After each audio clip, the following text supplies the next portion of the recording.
el día de hoy va a ser síndrome colestásico, que justo se relaciona con el tema anterior, así que van bien de la mano. Entonces, como siempre, la definición, la importancia de este cuadro, la fisiopatología, por qué se produce, qué es la coleritiasis, algunas complicaciones agudas y las complicaciones crónicas. Ya, la definición entonces se define como síndrome colestásico al bloqueo o supresión del flujo biliar que impide la llegada de bilis al duodeno, que ya explicamos previamente, producto de esta obstrucción. ¿Por qué es tan importante conocer bien este síndrome? Porque es una de las patologías quirúrgicas más frecuentes en Chile, donde un 30% de la población general va a presentar algún problema en la vesícula. Normalmente el 50% de las mujeres de mediana edad van a ser como candidatas a esta cirugía, y además de que principalmente está asociado a cáncer de vesícula. De hecho, si ustedes van al GES, en el GES está contemplado la colecistectomía, pero ustedes van a ver de que estaba hasta cierto grupo etario que es de 35 a 49 años. ¿Ustedes saben por qué solamente va ese grupo etario? Y no es para todos, no es para todos considerando de que es una patología frecuente. Porque, quizás porque es un factor preventivo para el cáncer de vesícula como tal. Exactamente, principalmente por eso, va a prevenir justamente el cáncer de vesícula, y de hecho se ha demostrado que es el grupo etario ideal para prevenir el cáncer de vesícula, y por eso es que no se hace mucho antes, no sé, gente de 20 años o gente más adulta mayor, porque ese grupo al menos está el que más tiene que prevenir el cáncer de vesícula. Ya, entonces esto lo vamos a saltar porque lo comentamos recién, ¿cierto? Todo el tema de cómo se genera la bilis a nivel del hígado. Eh, bueno, acá algunos factores de riesgo, ¿cierto? El tema de la obesidad, por un lado, genera un mayor aumento de riesgo de generar cálculo de la vesícula, la diabetes, el embarazo. Todo eso genera un mayor riesgo de que el colesterol precipite porque recuerden que está compuesto de colesterol y de bilis estas piedritas. Se va dando, puede presentar hiperbilirubinemia. eh, ¿Qué más? Puede haber también espasmos del esfínter de Oddi que pueden conllevar a molestias, ¿cierto? Bueno, en fin, principalmente los factores de riesgo, los primeros que mencioné, son los más importantes y que lamentablemente van en aumento, y por eso va aumentando más estos casos de síndrome colestásico. Ya, entonces, coleritiasis. La coleritiasis en sí es una patología quirúrgica frecuente en Chile. 50% va a ser asintomático en 10 años, ¿cierto? 1 a 2% tendrá complicaciones agudas, mientras que los pacientes sintomáticos, 30% tendrá complicaciones agudas. Coleritiasis básicamente significa presencia de cálculos en la vesícula, ¿no? Que puede o no tener sintomatología asociada. Factores de riesgo, ¿cierto? Tenemos los no modificables y los modificables. De los no modificables tenemos la edad avanzada, el sexo femenino, antecedentes familiares de problemas de vesícula, algunos grupos étnicos, tenemos los mapuches y los orientales. En Chile, de hecho, eh, so- somos como los países que más hacen operaciones de colecistectomía, y es producto de esto, de que por nuestra etnia tenemos más tendencia a hacerlo junto con los japoneses, y por eso es que somos normalmente los cirujanos chilenos o los japoneses siempre dan lecciones a otros países sobre cómo operar la vesícula. Eh, con respecto a factores de riesgo modificables, por un lado tenemos la obesidad, el sedentarismo, una dieta rica en calorías y pobre en fibra, el uso de algunos anticonceptivos orales, la hipertrigliceridemia, la baja de peso rápida, y de hecho también en ese sentido va el tema de la cirugía bariátrica, dislipidemia, diabetes mellitus tipo 2 y el embarazo son algunos factores. ¿Cómo se manifiesta clínicamente una coleritiasis? Tenemos por el cólico biliar, donde tenemos el clásico dolor tipo cólico que refiere el paciente, que recordando la anatomía, al estar ahí en el hipocondrio derecho, debería doler en esa zona, aunque a veces puede, por alteraciones morfológicas o anatómicas, puede también darse en el epigastrio. Es un dolor que es autolimitado, puede durar de 30 minutos hasta 5 horas, horas, que se dé con analgesia, acá el clásico Viadil. Recuerden que el Viadil es un antiespasmódico. Este os va gatillado por ingesta de grasa normalmente. El paciente va a decir, me comí un completo con mayo y me empezó a doler. Y puede asociarse a distensión abdominal, náuseas o vómitos. Al examen físico va a haber dolor a la palpación en el hipocondrio derecho. Sí, Manuel, Profe, ¿qué significa que sea autolimitado el dolor? que puede ceder solo. Sí. Que incluso sin ningún el paciente se mejora. Ya, gracias. Entonces, a la palpación, dolor en el hipocondrio derecho y sobre todo lo más importante es el signo de Murphy, o sea, lo que recordaremos en la primera clase. ¿Se acuerdan, cierto? El signo de Murphy. Eh, con Era respecto, con la inspiración, ¿no es cierto? sí, con la inspiración y si la persona deja de inspirar por el dolor, ¿cierto? En el hipocondrio derecho, porque tiene el signo de Murphy positivo y lo más probable es que estemos ante la presencia de un cálculo de la vesícula. Bueno, acá tenemos nuevamente las imágenes. En este caso, como el examen el principal que uno, por temas económicos, también es la ecografía abdominal, que de hecho acá nos dice observa, pero se puede observar que se ve un cálculo en la vesícula. Bueno, tenemos la vesícula y tenemos solamente una piedrita en este caso, aunque pueden verse muchas más dependiendo del caso. En casos que, no sé, porque recordemos que los cálculos están compuestos de distintos minerales, a veces ciertos minerales pueden ser opacos a la ecografía, entonces se piden algunos exámenes como el escáner o la resonancia ya para en caso de dudas. Eh, bueno, eso es la colelitiasis. Después pasamos a la colecistitis aguda, que esta ya es una complicación es una inflamación de una colelitiasis. Es una de las consultas más frecuentes, es un motivo de consulta frecuente en urgencia, siendo la principal causa de los cálculos de la vesícula. Y normalmente un 15-20% de los pacientes con colelitiasis pueden pasar a colecistitis. Entonces, acá en este caso, como su nombre indica, como todos los que terminan en itis, es una inflamación de vesícula secundaria, obstrucción permanente de salida del conducto cístico a nivel del bacinete, ¿ya?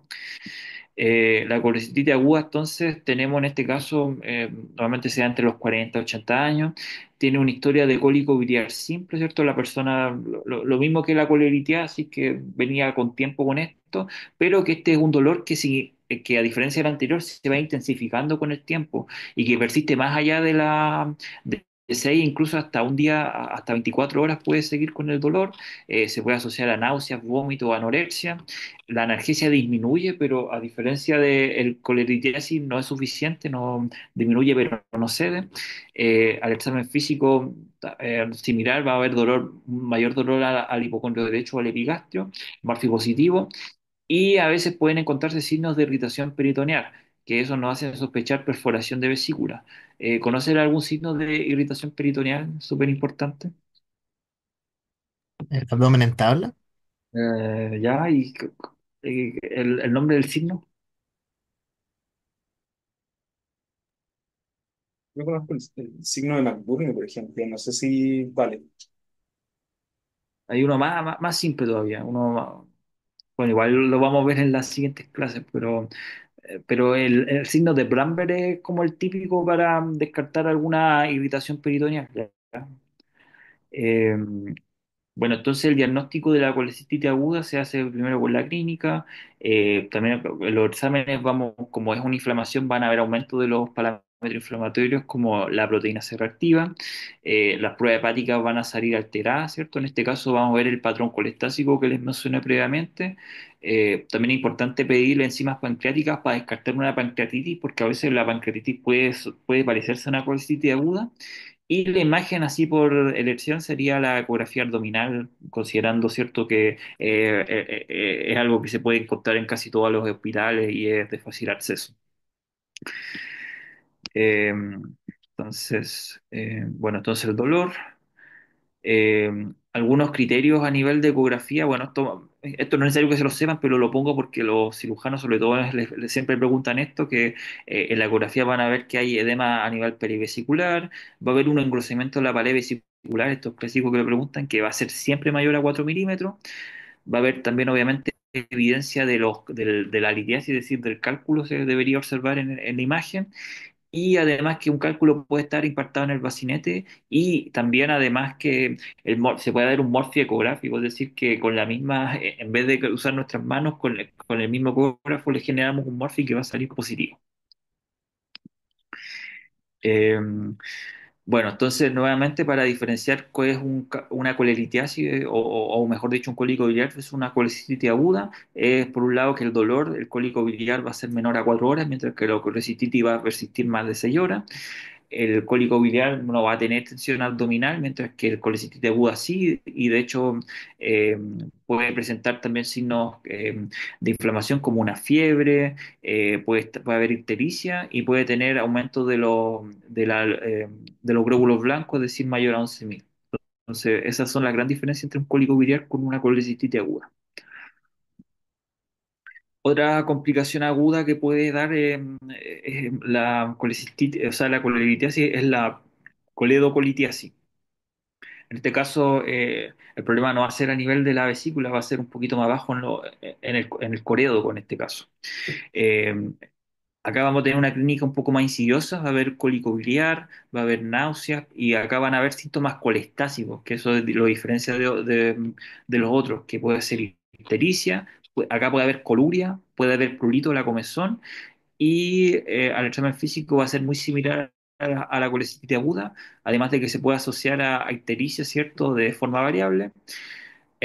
Al laboratorio también se va a observar un patrón colestásico en las pruebas hepáticas, mientras que los parámetros inflamatorios normalmente no están alterados, como esto no es algo tan agudo como la colecistitis. Y la ecografía en este caso va a ver que el cálculo de la vesícula, pero además, a diferencia del otro, va a haber una dilatación de la vía biliar mayor a 6 milímetros, porque recordemos que esto está pasando a nivel del colédoco, ¿ya? Eso también es otra gran diferencia.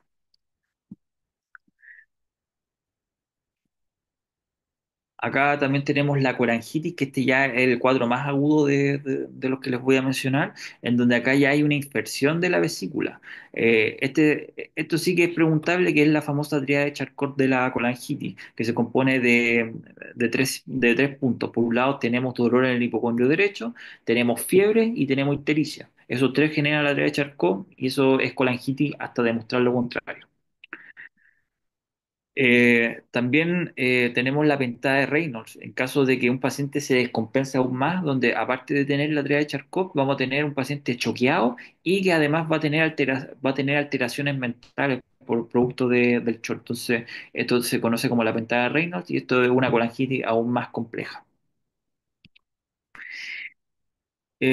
Bueno, con respecto a la forma de hacer el diagnóstico de colangitis, por un lado tenemos los signos de inflamación, en este caso la fiebre, el laboratorio que va a iniciar respuesta inflamatoria, eso es el criterio A. Criterio B, los signos de colestasis, donde va a haber ictericia y las pruebas hepáticas que van a tener patrón colestásico y los signos imagenológicos que me van a ver cierta dilatación de la vía biliar o evidencia de la causa, en este caso el cálculo o el tumor que esté generando la obstrucción, y el diagnóstico se hace con los tres criterios. ¿Ya? Esto es nomás para que lo sepan, porque los cirujanos siempre preguntan cómo se hace el diagnóstico en ese sentido. Eh, Después tenemos otra complicación que es la pancreatitis aguda. Como recordaremos, ¿cierto? Que la bilis, ¿cierto? Tiene un camino que incluso involucra el páncreas. En este caso, vamos a tener que el cálculo llegó al punto de la ampolla de Vater, donde va a estar ahí obstruyendo. Entonces, recordar que la pancreatitis tiene enzimas, que estas enzimas ayudan a la degradación. Entonces, como estas enzimas no se pueden liberar, empiezan a generar una autodigestión, empiezan a atacar al mismo páncreas. Entonces, por eso es que genera esta inflamación. La principal causa de una pancreatitis aguda es principalmente el cálculo biliar, pero también se puede dar en pacientes que son alcohólicos crónicos, o también otra causa que se está dando muy frecuentemente es que es un paciente con hipertrigliceridemia, que sería mayor a 1.000 en este caso. Eh, bueno, acá algunos signos y síntomas que son importantes conocer de la pancreatitis, que son clásicos. Por un lado, es un dolor que se da en la boca del estómago, en el epigastrio, y que se caracteriza por ser dolor tipo en faja, es decir, como que el dolor se irradia hacia la espalda. ¿ya? Y este dolor, ¿cierto? Se asocia mucho a náusea y vómito. De hecho, uno de los, a veces es como el primer síntoma que aparece, la náusea y vómito. Este es un cuadro que puede complejizarse, entonces pueden presentar signos como taquicardia, taquipnea, hipotensión, deshidratación, pueden incluso generar dificultad respiratoria, eh, pueden incluso también generar disminución de los ruidos peristálticos, el signo de Great Thorn que yo les comentaba, que son estos hematomas que se generan en los flancos, o la equimosis acá también del signo de Cullen a nivel umbilical. Entonces, la pancreatitis, la verdad, es un cuadro normalmente que requiere un tratamiento más médico que quirúrgico, y cuando eventualmente se estabiliza, se manda ya a operar para, en este caso, sacar el cálculo que lo esté obstruyendo. Bueno, acá los criterios en caso que se los pregunten de cómo hacer el diagnóstico de pancreatitis, tenemos el típico dolor abdominal que les comentaba, un dolor en faja. Eh, el otro criterio que se hacen con dos de los tres criterios es que la lipasa en este caso va a estar aumentada 3 veces sobre el límite normal, o también la mirasa, pero la lipasa es más específica que la mirasa, ¿ya? Y también el escáner puede salir alterado y puede mostrar que efectivamente tenemos una pancreatitis. Entonces, esos son como criterios en caso de que les pregunten para hacer el diagnóstico. Eh, bueno, acá ya tenemos otra complicación que es el síndrome de Milice. Acá se genera una compresión extrínseca de la vía biliar, donde vamos a tener a un paciente en este caso con colangitis de repetición, ictericia y aumento de la fosfatasa alcalina. Esto puede ser ya más por un tema anatómico que genera una compresión en este caso de la vía biliar. Otra cosa a considerar son las neoplasias. Recordar por ejemplo, tenemos las neoplasias de la ampolla de váter, donde se da en gente de edad de 50 años, donde un 80% va a presentar ictericia progresiva, dolor abdominal e inclusive pérdida de peso. A nivel vesicular también podemos tener el adenocarcinoma, que es el cáncer más frecuente. Bueno, 90% tiene el antecedente de litiasis vesicular. También tenemos el colangiocarcinoma, que es otro cáncer también que se puede dar en esta zona. Y recordar el signo de Courvoisier que les mostré al inicio de la primera clase, donde todo paciente con ictericia progresiva y vesícula palpable no dolorosa tiene un cáncer de cabeza de páncreas o vía biliar hasta que se demuestre lo contrario. Eso con respecto a esta clase. No sé si hay dudas, consultas sobre síndrome colestásico.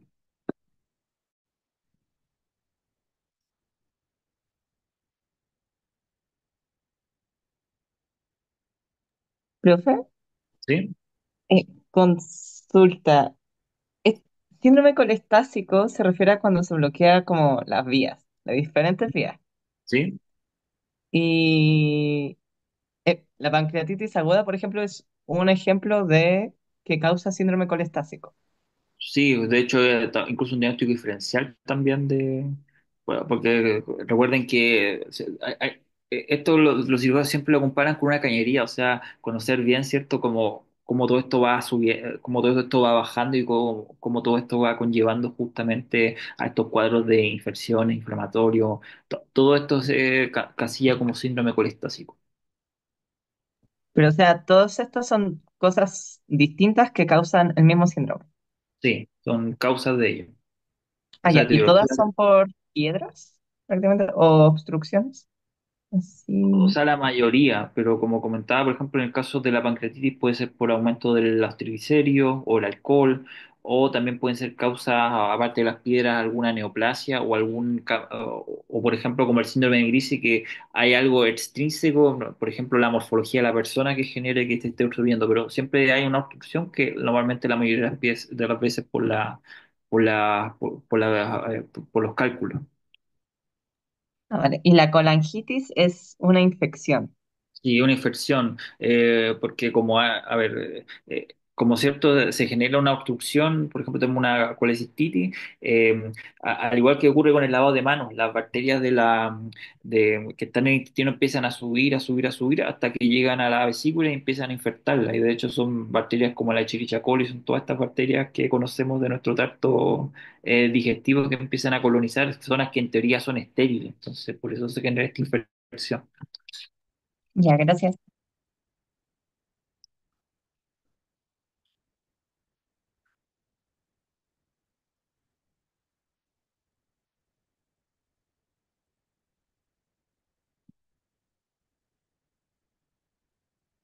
Bueno, si no quedan más dudas, estaríamos liberados entonces.